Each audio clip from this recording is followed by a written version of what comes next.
Some say it's the most advanced fighting machine ever conceived by the mind of man. Others say it's a money pit so deep you could lose a whole country in it. What I'm talking about is the F-35 Lightning II. It's not just a fighter jet, it's a statement. A very loud, very fast, and unbelievably expensive statement about who rules the skies. This isn't your granddad's Spitfire, a simple machine of fabric, wood, and a massive engine. No, this is a fifth-generation, multi-role, all-singing, all-dancing piece of technological wizardry. It's designed to be everything to everyone, a feat that is, as we all know, completely and utterly impossible. And yet, they tried.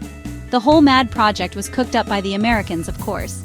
Specifically, a company called Lockheed Martin, which sounds less like an aircraft manufacturer and more like a firm of provincial solicitors. They led the charge, but they weren't alone. They roped in Northrop Grumman to handle the clever bits, the radar and sensors that let it see everything without being seen.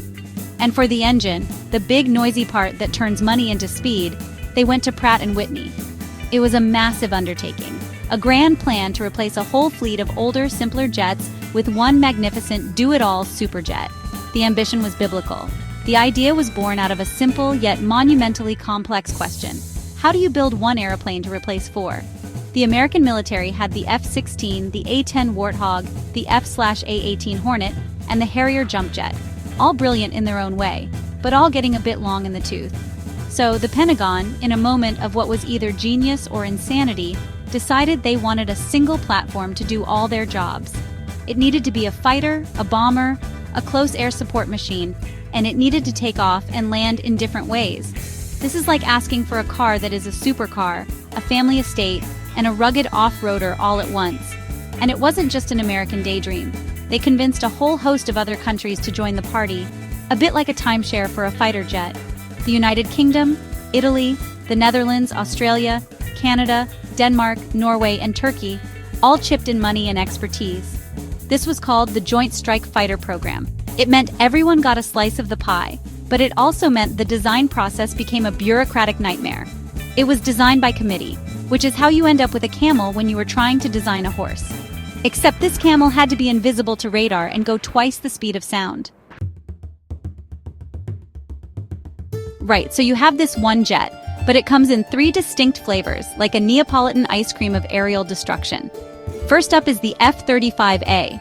This is the bog standard version, if you can call something this complicated standard. It's the one the United States Air Force uses, and it's the most common. It takes off and lands on a normal runway, just like an airliner, only with considerably more fire and noise. This is the workhorse, the one designed to be built in the biggest numbers. It has an internal cannon for when things get a bit close and personal, and it's meant to be the direct replacement for the venerable F-16 and A-10. Simple, straightforward, and brutally effective. Then you have the F-35B, and this is where things get properly clever and properly complicated. The B stands for bonkers. This is the jump jet version for the United States Marine Corps and our very own Royal Navy. It has a giant fan behind the pilot and a nozzle at the back that swivels downwards, like the exhaust pipe on a boy racer's souped-up hatchback. This allows it to perform a short takeoff and a vertical landing, or STOVL. It can operate from smaller aircraft carriers like the Queen Elizabeth class, or from makeshift airfields in the middle of nowhere. It is an astonishing piece of engineering, but all that extra plumbing means it carries less fuel and fewer weapons. Finally, there's the F-35C. The C stands for carrier, and this one is a beast. It's designed for the massive, catapult-equipped aircraft carriers of the United States Navy. To handle the violent business of being launched by a steam catapult and snagged by a wire on landing. It has been beefed up considerably. It has much bigger wings for better control at low speeds, and a stronger landing gear that looks like it was borrowed from a tractor. Those larger wings also let it carry more fuel, giving it a longer reach than its brothers. It's the heavyweight of the family, built for the punishing life at sea. So, you have the A for the Air Force, the B for the boys who need to land anywhere, and the C for the carrier crews. Each version shares the same basic DNA, the stealth, the sensors, the engine, but is tailored for a very specific job. The United States Air Force gets its new fighter, the Marines get their futuristic Harrier replacement, and the Navy gets its next-generation carrier jet. It's a clever solution to a difficult problem, but having 3 versions has made the whole project eye-wateringly complex and has contributed significantly to its delays and stratospheric cost. Each tiny change for one variant could cause a headache for the other two. The F-35's party trick, the thing that sets it apart from older jets, is stealth. It's not invisible, of course. You can see it.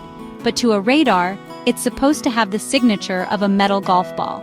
The entire shape of the aircraft, the sharp angles, the flat surfaces, the serrated edges on the panels, is designed to scatter radar waves away from the receiver. The weapons are carried inside internal bays, so there are no clumsy missiles hanging off the wings to reflect a signal. Even the paint is special, a top-secret coating that absorbs radar energy. The whole point is to allow the F-35 to go deep into enemy territory, do its business, and be home for tea before the other chap even knows it was there. But it's not just about being sneaky. The F-35 is, essentially, a flying supercomputer with wings. It's packed with an incredible array of sensors that give the pilot what they call situational awareness. In simple terms, it sees everything, in every direction, all at the same time. Cameras and sensors embedded all over the airframe create a 360-degree view of the world outside. This information is then beamed directly into the pilot's helmet, which costs a staggering $400,000, by the way. The pilot can literally look through the floor of their own cockpit and see the ground below. It's like having X-ray vision. This torrent of information doesn't just stay with one jet.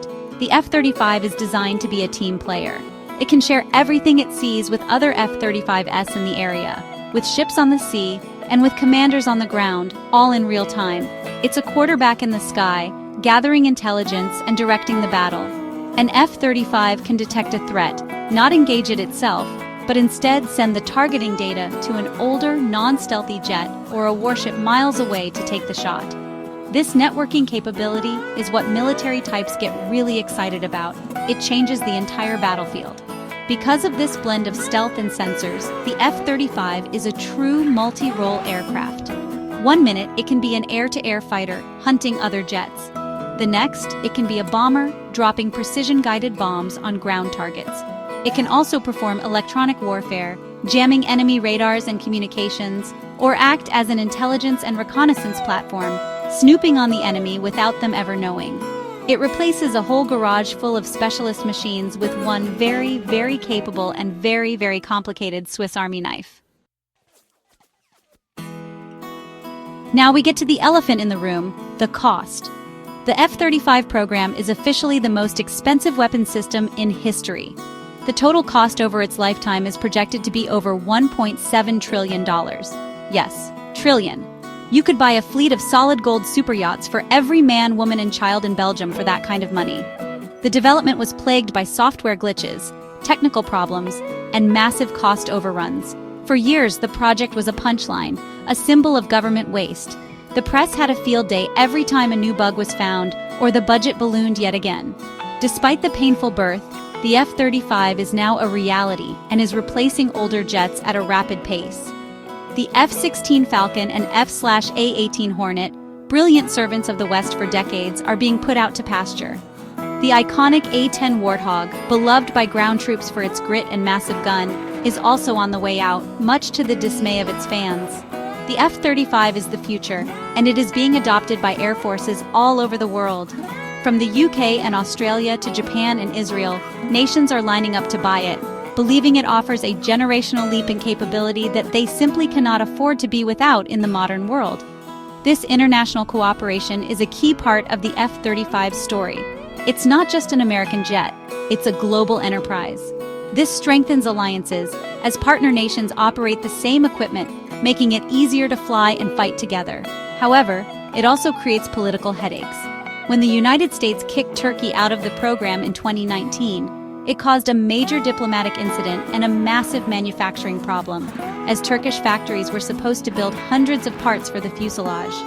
It's a stark reminder that a project this big is as much about politics as it is about engineering. So, what's the verdict? The F-35 is a flawed masterpiece. It was too ambitious, it's far too expensive, and the development was a shambles. And yet, what has emerged is an aircraft that can do things no other jet in the world can. Its combination of stealth, sensors, and networking gives its pilots an unbelievable advantage.